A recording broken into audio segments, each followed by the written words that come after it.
on the topic of the day. So thanks for joining me, everyone. I can see comments that you post on here, and I can share them if they're relevant. So do, by all means, please drop in your questions, queries. If you want to query something I'm saying, if there's something particular you'd like me to sort of focus in on, drop it in there, and I can share it on screen and sort of address that. So thanks for joining me today. So we're here to talk about the marketing and selling of tenanted properties. So look, for those of you who've just joined us, as the logo there shows, I'm one of the co-founders at Base Property Specialists. We're a lettings and management focused company, but we've always taken an attitude that we want to try and deliver a balanced service to landlords and tenants. And so any process we come into, any transaction we go through, whatever, we do look at the experience of both sides. And so sales, although it's a smaller part of our business, it accounts for probably about 5 to 10% of our annual revenue. Sales for vendors is a very stressful, very drawn out process as it is. Bring a tenanted property into the mix, and that adds some extra complications and stresses to that as well. But then you've also got to consider the tenant experience. So, I mean, there's been lots of ghastly stories, whether it is the same agent that placed those tenants that is instructed to sell it. I think especially where the tenancy is let and managed by a different agent to the one instructed for sale, there often tends to be very little regard for the consideration of the tenants. And I think as a landlord, you've got to be careful. Whatever reason you're selling for, whether it's out of necessity or whether it is out just a business decision that the time is right to sell, do remember that it is your tenant's home. And I think that's something we state to all of our sellers and landlords is tenants don't just rent a property. Most tenants find a home, and any fluctuation in the security of their position in that home, whether you're serving notice at the end of a tenancy, whether you're putting a property on for sale, where they are occupants, you just need to understand what that can mean to them. I think also when you factor in the challenges of selling a property, regardless of market conditions, the fact that I think it's something like 50 or 60% of properties do not get sold by the first agent that markets them. A lot of transactions, offers get agreed, but then it's very common that transactions fail. I think that is somewhere around the 50, 60% mark as well.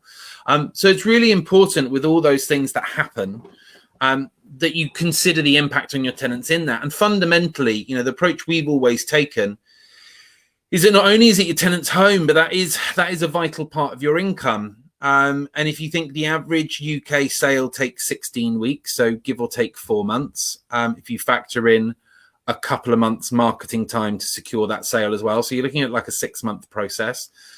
Really, you want to do your best to keep your tenant, right? I think for most properties, we obviously work in London. I think our average rent sits around the £2,000 per month mark.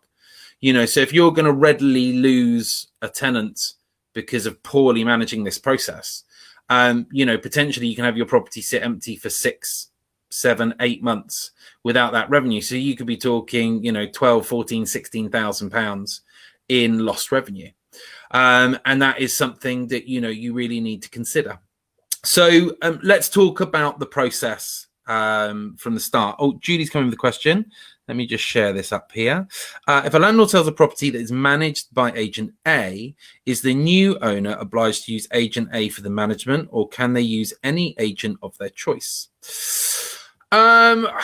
Tricky one. Julie, fundamentally, the agent's agreement is with the former owner. It's not tied to the property. It's tied to the owner that entered that transaction. So you're not obliged to take up management by that agent. The terms of their contract and the fees they were due lie with the vendor. Now, I think if an agent's clever, they will look at a way to try and win you over if you're not readily willing to sign up with them. But it is absolutely the choice of you, the new owner. If you want to self-manage that property, that is absolutely your right. I mean, all paperwork is going to have to be reissued the moment the ownership changes. So you're going to have to reissue all the tenancy paperwork, prescribed information, deposit registration. Obviously, at that point, you also need to make sure that all the compliance is in place. So you might have had a gas safety that was valid at the point the tenants moved in, but with selling might have expired. They might not have been on top of it 100%. So just keep an eye on that, because obviously, again, the moment that property becomes yours, you become legally responsible for all of that. So, I think there would often be value in staying with that agent, at least for the remaining term of the existing tenancy. But that would all depend very much on what you think of the agent, what service they're giving so far, et cetera, and whether you're able to agree terms. So I hope that was helpful. So coming back to selling with tenants. So let's start right at the beginning. First and foremost, I think the most important part that lays the groundwork for the whole journey is your communication. And it is about talking with and engaging with the tenants way before you go to market. And when I say way before, it can be a week or two before. But the more advance notice you give them, the better. I think where tenants understandably get panicked is where a landlord or an agent suddenly calls up and goes, oh yeah, we're putting it on the market, or we've been instructed to sell this property, we're coming around tomorrow to photograph it, and then from then we're starting viewings. I think for tenants, that's a bit of a disturbance. So we always make the point of having quite an open dialogue with the tenants at the start. We talk about the realities of selling a property. So we guide them on typically what sort of number of viewings we expect, popular viewing times, et cetera, et cetera. We talk them through the typical time to secure a buyer, the typical process and how long that goes on for selling a property, and the failure or the failure/success rate on those. So we try and give our tenants a really sort of open and candid picture of exactly what's happening. Now, one thing I didn't touch on is obviously the first thing as a landlord you have to do if you're thinking about selling your property is check the terms of your tenancy agreement. Just because you decide to sell does not suddenly mean that you can just rip up the terms of your tenancy agreement, sell the property, sell a property that you had tenants move in 2 months ago and kick them out for new owners to move in and occupy the property. You are bound by the terms of your tenancy agreement. And that doesn't change with a property sale. So, if you're looking to go to market and you've either given or received notice, or you're in the last 2 months of the tenancy agreement, I get it. That's quite easy. But if you're looking to sell a property anytime before that, you really need to talk to your tenants and make sure they understand the process time. Now, that's not to say you can't sell it. If you've got, like I said, if you've got tenants who've been in there, say 2 months on a 12-month lease, and you find yourself in a situation where you need to sell that property for whatever reason, look, talk to your tenants. A contract fundamentally is a mutually agreed binding arrangement, but by mutual consent, you can dissolve that agreement. So if you do find yourself in a situation where, like I said, you absolutely have to sell for whatever reason, talk to your tenants. Most tenants are human. Most tenants, if you're honest and open, will understand and will be quite supportive about that, and you can just say, look, you stay at the property. If you can, you're welcome to stay at the property until I find a buyer. If when I find a buyer, you can accommodate us and move, and be flexible around that. Don't be a stickler about notices and et cetera, et cetera. But it's just about finding that middle ground. So, hi, Charlie. So that's the first point. Look at your contract, look at your terms, then have a discussion with your tenants. Make sure they understand what the sales process is. Now, one of the things we do with our tenants, if this is prior to notice, and obviously if notice has been served, then that sort of frees you up a little bit, because the tenants have obviously then made the decision to vacate the property. or you've made the decision that you're definitely going to secure vacant possession back of that property, regardless of securing a buyer first.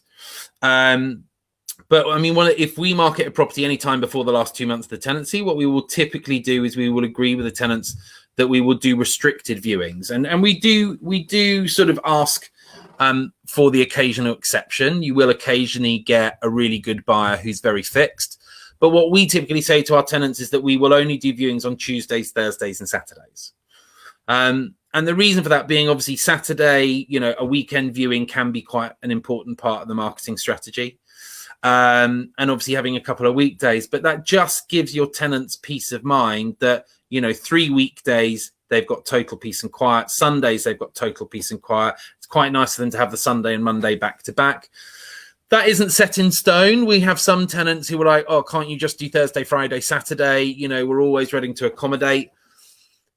With it, like I say, in reason, it is their home. So it's really important that you respect their space and look to keep them happy.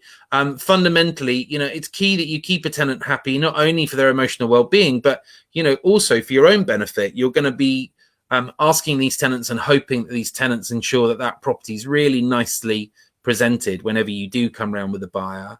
And then when you get into the nitty-gritty sort of legal process, you're going to want those tenants to be quite accommodating with you, with access for surveyors and whatever else happens during the transaction time, and then obviously to hopefully leave in a timely manner at the end of the process. So again, it just, it all comes back to communication, but that's one of the things that we usually do at the start of the process is we agree with our tenants, at least at the start, to do largely restricted viewings. And we find actually, that creates quite a nice buzz with people who inquire. There will be the very rare exception to the rule, in which, like I said, at which point, you just go to the tenant and ask them to accommodate it. But actually, most people, when you say, "Oh, look, sorry, we can only get in there on these 3 days of the week," that's usually something that people are willing to accommodate. And if they're serious buyers, as long as the access isn't too restricted, that should never really be a problem.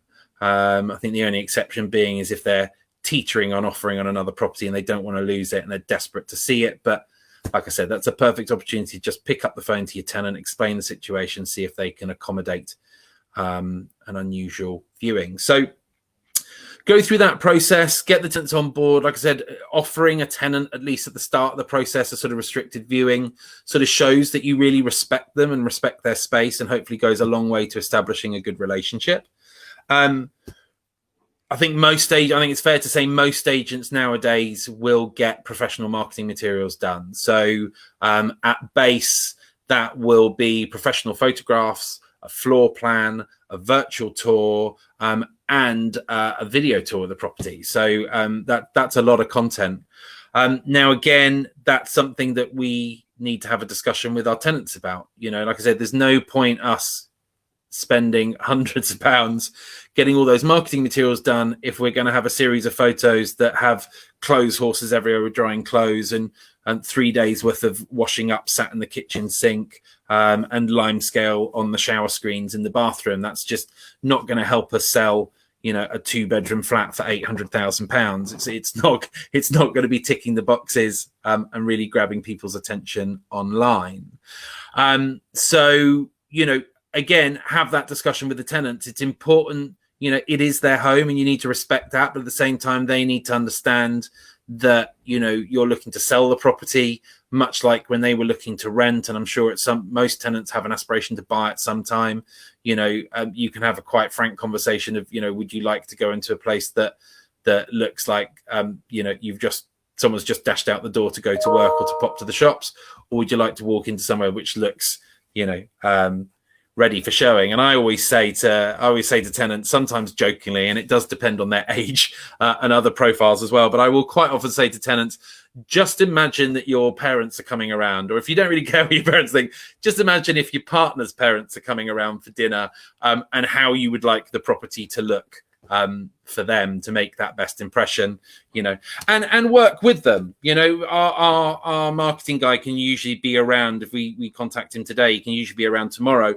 That isn't going to be agreeable to most tenants. On a day like today, Thursday, I would say if I'm contacting a tenant about that today, the earliest that tenant is probably going to want that photographer in is Monday, because they're probably, you know, they're busy. It's the second last day of the week. They're going to want the weekend, to chill out a little bit, but also that gives them the weekend to really go through the place, give it a clean, give it a tidy, get it all ready for the start of the week and for you to get in there. And, you know, that then gives you the best possible chance of getting some really good marketing assets. Something else I would recommend as well, we don't typically accompany our marketing guy when we're doing our rental properties. But for sales properties like this, again, if they're tenanted, more often than not, we will quite often attend with them. Even if it's so that we're there just for the first 5 to 10 minutes, just to scout around the property and make sure that everything is sort of really how we'd like it.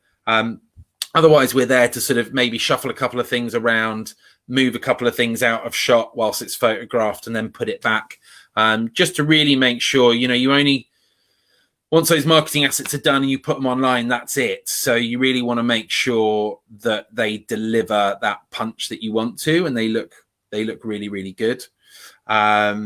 So yeah, again, make sure that you're accommodating and understanding with your tenants. And look, don't get frustrated about that. If you have to wait a few days, if you have to wait a week for your photographer, don't get frustrated that you're missing out on marketing time or anything else. There is a lot you can be doing in the interim to get that property ready. So, you know, I would say the most common failing on pretty much any sales listing is not enough work being done on the legal document preparation with the vendor solicitor to get all that stuff ready and in place. So when you secure a buyer, things can kick off really quickly. Probably the most common delay in getting a transaction from offer forwards is that lack of preparation. So if you do have to wait a little bit, you know, a week or two to get that property just right and on the market, looking the way you want it, like I said, don't feel that's lost time. Don't be frustrated. Use that time, talk to your solicitor, talk to your estate agent. If they're any good, they will know, you know, what are the key things, key documents, key information you really need to be getting locked down and in place and ready to go. So when you find a buyer, you're in the best possible position. What have we got? Hi, Deb. We've got excellent advice here. Oh, it's very kind of you, Deb. So yeah, so that is all leading up to the preparation of it.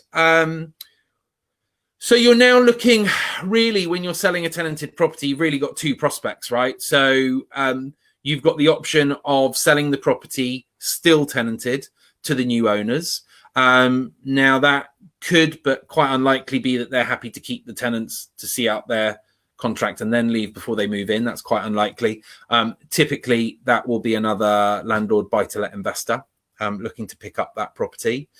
And so that's obviously a perfectly viable thing. And that is actually, you're offering them a great property, because rather than an agent guesstimating or upselling the rental yield that a property is going to achieve, you know, a landlord investor can be buying a property that they know exactly what it's returning. They know the contract term.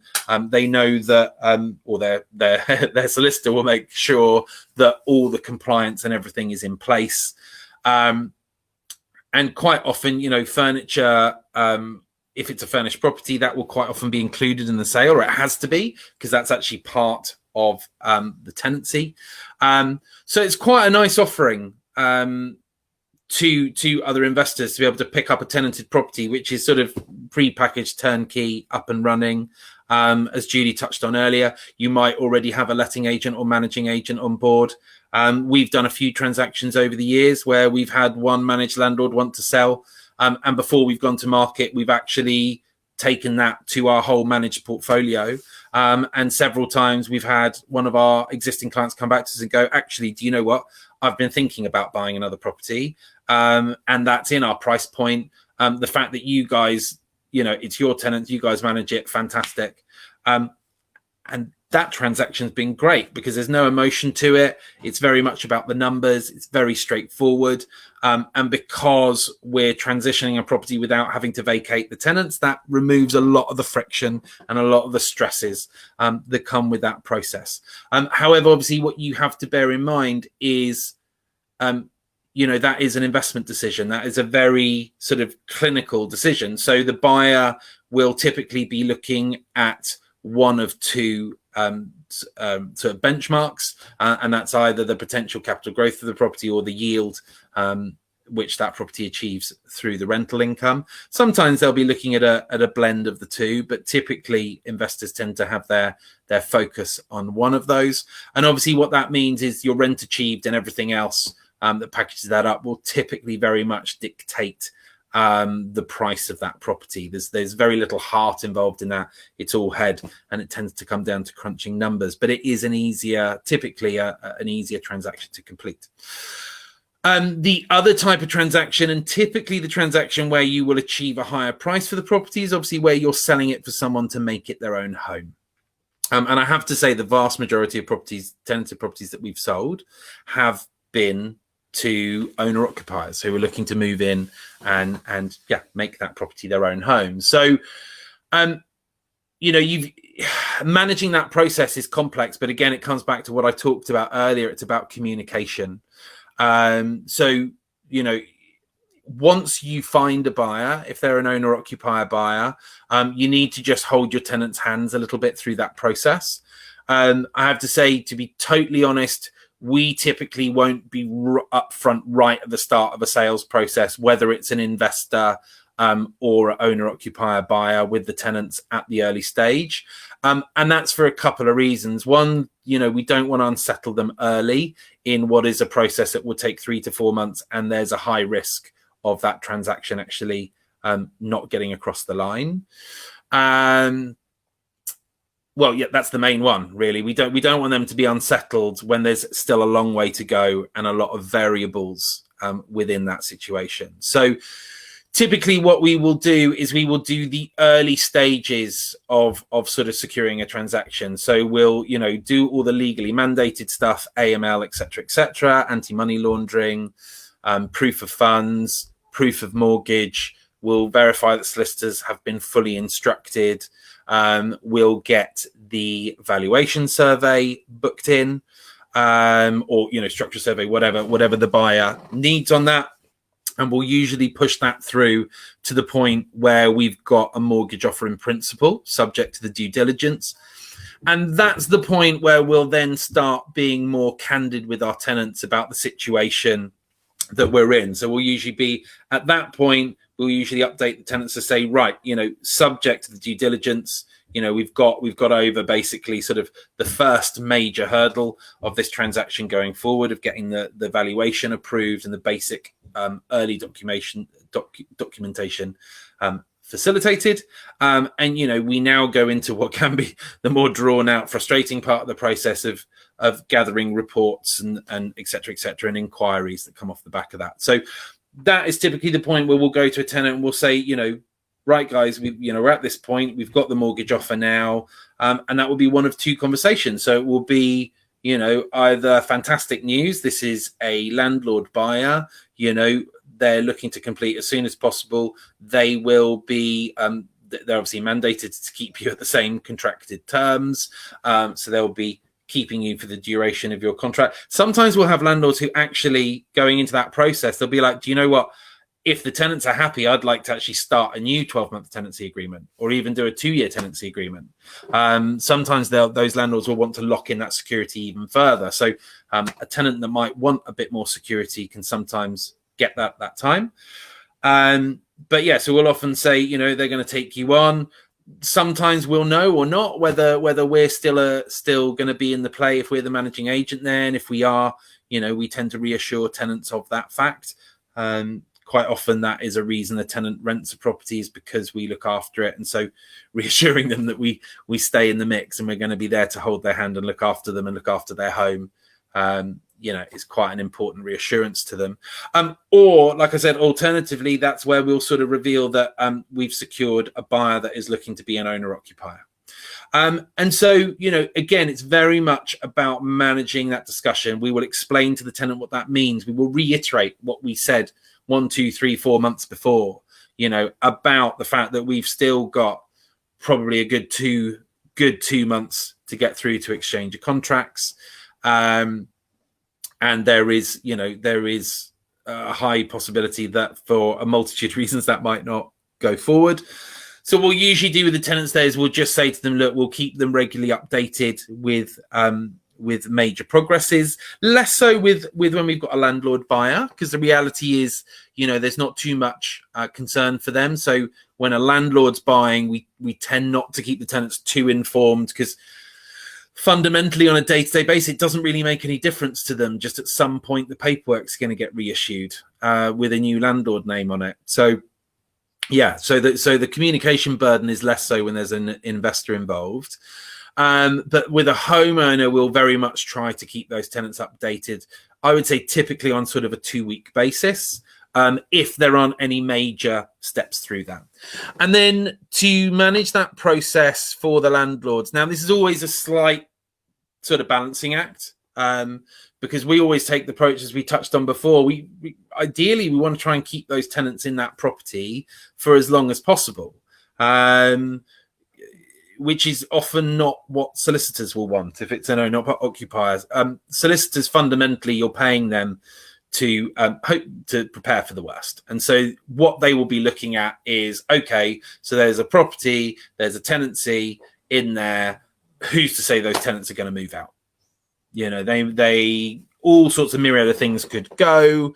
But, what happens if that tenant refuses to vacate the property and therefore my client can't proceed and purchase? And that will very much be something niggling at the back of your solicitor's mind if you're a purchaser.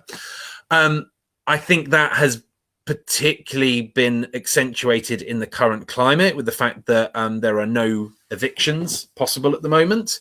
That will and the postponement of evictions is creating an ever bigger pipeline. So the reality is, I think if you needed to start an eviction process now, I would be amazed if you got that tenant evicted before the end of this year. So solicitors will have this at the back of their mind. So it's really important that you reassure them about the fact that you've been open and honest with the tenants, about the fact that they understand. They still won't take it as black and white, because they'll know the rights that tenants have to protect them, and the fact that a tenant can ultimately choose to just stay in situ until removed through a legal route. But yeah, so it's always good to sort of reassure the buyer, and particularly their solicitor. I've had a lot of buyers get very scared, having us talked a lot with them through the process. When they then get to the solicitor stage, the solicitor absolutely scares the bejesus out of them about getting stuck with a sitting tenant or not being able to complete and losing all the fees and time and everything else that it's taken. So it's really important that you educate the buyer about that you communicate with the buyer's solicitor to make sure that the tenants are informed. I often find it's quite nice just to get an email that has all the tenants included in it from one of them saying, we get it, the property's up for sale, we understand you're looking to hopefully exchange around this period, and we'll be looking to vacate the property as close to that date as possible. And then the final challenge that you come to is obviously, if you've got a tenanted property as a landlord, if the tenants are paying rent monthly, if you want them to leave, you have to give them legally a minimum of 2 months notice. Now, if you wait until you get exchange ready, which typically you're probably talking, if you're lucky, 2 months, otherwise you're probably 3+ months past the point of offer.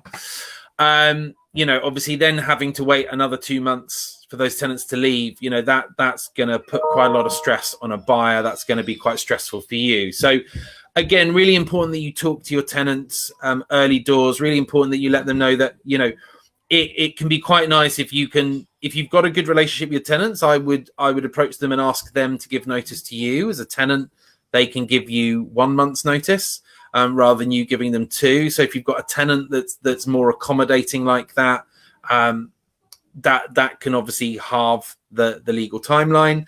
And outside of that, I would just recommend that you really support those tenants. I wouldn't personally hold them to any notice period when you get to that stage or close or approaching exchange. That's really when you want to make your tenants' lives easy. So, we will usually say to our clients, tenants, look, guys, you find a property, we'll release you around that date. If you want to move in on the 21st of June, and you want to have this property till the 23rd of June just to facilitate that move, great. We'll release you on the 23rd of June. We'll refund any pro rata rent that you've paid beyond that date.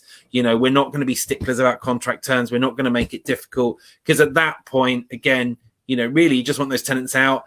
And again, you want to make that process for them as easy as possible. And I've known vendors and agents do other things just to make that process easy. I've known people offer to pay for professional moving services just to make the tenants' lives a little bit easier. I will often have a chat with the tenant, early doors, and find out what kind of property, where they're looking to move on to. If it's something we have in our portfolio, perfect opportunity to line up another deal with a tenant you already know and have a relationship with. So look at that. But if we can't find something, I'll talk to agents I know and go, oh, look, guys, these guys are probably going to have to move out in about 2 months' time, and this is what they're looking for. Let me know if you've got anything come up in your books. And again, anything we can do to sort of massage that journey for tenants and really make the whole process as easy and seamless as possible ultimately just feeds back into making your life as a sales agent and as a owner seller of that property. It's just going to really, really help you. Julie, what have we got here? If it is a private sale with no agent, what notices should be served on the tenant to allow the new owner to be their new legal landlord? Good question, Julie. I'm going to say, do you know what? I'm not entirely sure what notice is required with regards to the transition. Now, I would probably default to say that, as a landlord, if you're taking your rent monthly, you've got to give 2 months notice to terminate. So I would probably take that as a guide. 2 months notice to your tenants of that process is probably going to be the best way to go about that. But fundamentally, I think everything I've been saying is just about that communication stage. So as long as what the tenants are tied into isn't changing, as long as they're not being forced into an extended contractual term or anything like that, most tenants shouldn't really fundamentally have any issues or reservations with a transitioning of landlord. And whether that happens in a week's time or a month's time or 2 months' time, it shouldn't fundamentally make any difference. The tenants are still bound by the same or similar contract terms. Fundamentally, all that's changed is the name on the landlord document. Now, obviously, if it is a private let, as you've touched on, now the tenants might have opted for that property based on how they got on with the private landlord, just as much as how much they like the property. I think that can be quite common, especially for tenants who've had a bad experience in the past. They tend to focus on who the landlord / managing agent is almost as much as what the property's like. So that might be a friction point. If they picked it for you, they might want to just sort of meet the new landlord. But again, there's nothing wrong with that. Again, building that relationship up, introducing the new buyer to the existing tenants as early as possible. I can't see anything wrong with that. They're going to have a relationship going forwards. So the sooner they meet each other and the earlier, when there's a few as possible sort of implications, restrictions, stresses on that situation, is the best time to do it. So yeah, that's my best attempt at answering that question, Julie. Hope that kind of helped. So really, that's fundamentally it. It's just about really having an open dialogue with your tenants throughout that process, making sure they understand the process, the timeline, the stresses, what can go right, what can go wrong, what it means to them. If you are successful and you do get to that exchange and completion stage, fundamentally at that point, everyone just wants everything to happen as quickly as possible, or at least the buyer and seller do, and their solicitors. But just don't lose sight of the tenants in that when you're that close and you're just about to get across the line. Like I said, that's where you can really be helpful. That's where, and it depends on the property you're selling and why you're selling and what you achieve for it. I appreciate there are a lot of mitigating factors, but if there are things you can do to help your tenants, if they've got to move, if you can pay for a man and van just to make that a little bit easier, or maybe they're meant to pay for a professional clean, but you say to them, guys, don't worry about it, we'll get the professional clean done before we hand it over. It's one less thing you need to worry about. It's always just nice to do a little something to sort of end that relationship well. My business partner, Anne, has come in with a killer. You can inform the tenant via a section 48 of the new landlord's details through, although preferably you would issue new paperwork. So there we go. Answer given. Anne, is there any notice requirement? Like, do you have to, for section 48, do you have to give like at least a month's notice of that or anything? I know that was what Julie was asking. But there you go. You can actually issue a section 48. I have just learnt something new.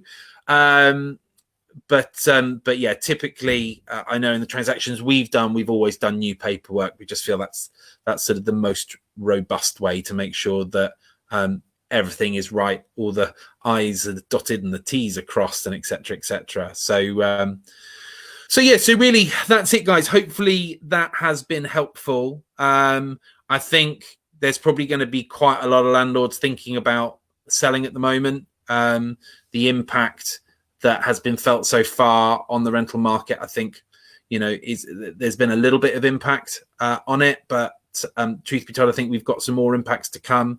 There is a shift in the market in terms of stock. Obviously, the short-term market has very much disappeared over the last few weeks, obviously with no international flights. So that's brought a lot more stock into the market. I do think towards the end of the year, and as furlough starts to wind down, we are going to see a lot more redundancies and a lot more businesses folding, and that will in turn have an impact on the market. So, I think there will be a lot of landlords looking at their options. And I think if you're going to sell, probably right now is the moment to get your property on the market and test the market, see if you can secure a buyer before things start to turn for the worse, which I think a lot of us are expecting towards the end of the year. So it's probably a good time to test the market, see if you can secure a seller, if that's the right exit route for you now.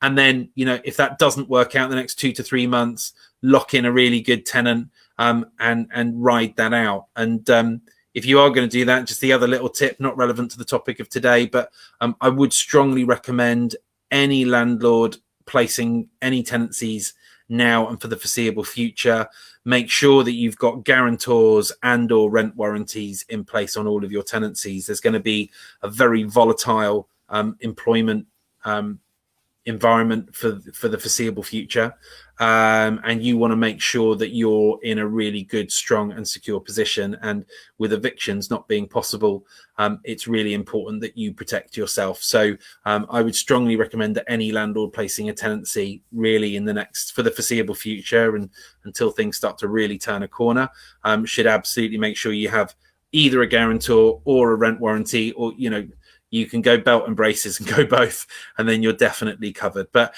that's it for me. I'm starting to waffle on, so I'm now going to sign off. Hopefully that was helpful. And my partner has come back to answer that. As long as no section is served, rents remain due to previous owner. So the quicker, the better. So there we go. All right, so hopefully that was helpful. If you missed any part of today, this will be made available as a recording shortly, and you can watch this back in full. But thank you all for your time. Thank you for joining us. And yeah, keep following Agents Here to Help. We've got some more content coming in the next few days. I think we're doing another broadcast in about a week's time, talking about the importance of inventories within tenancies. And yeah. And if there's any other content you want, get in touch, drop us emails, send us questions, queries, topics you'd like to cover. We've got agents all over the country, very keen to share their knowledge and expertise with you. But otherwise, thank you for your time. Everyone have a good day and roll on the weekend.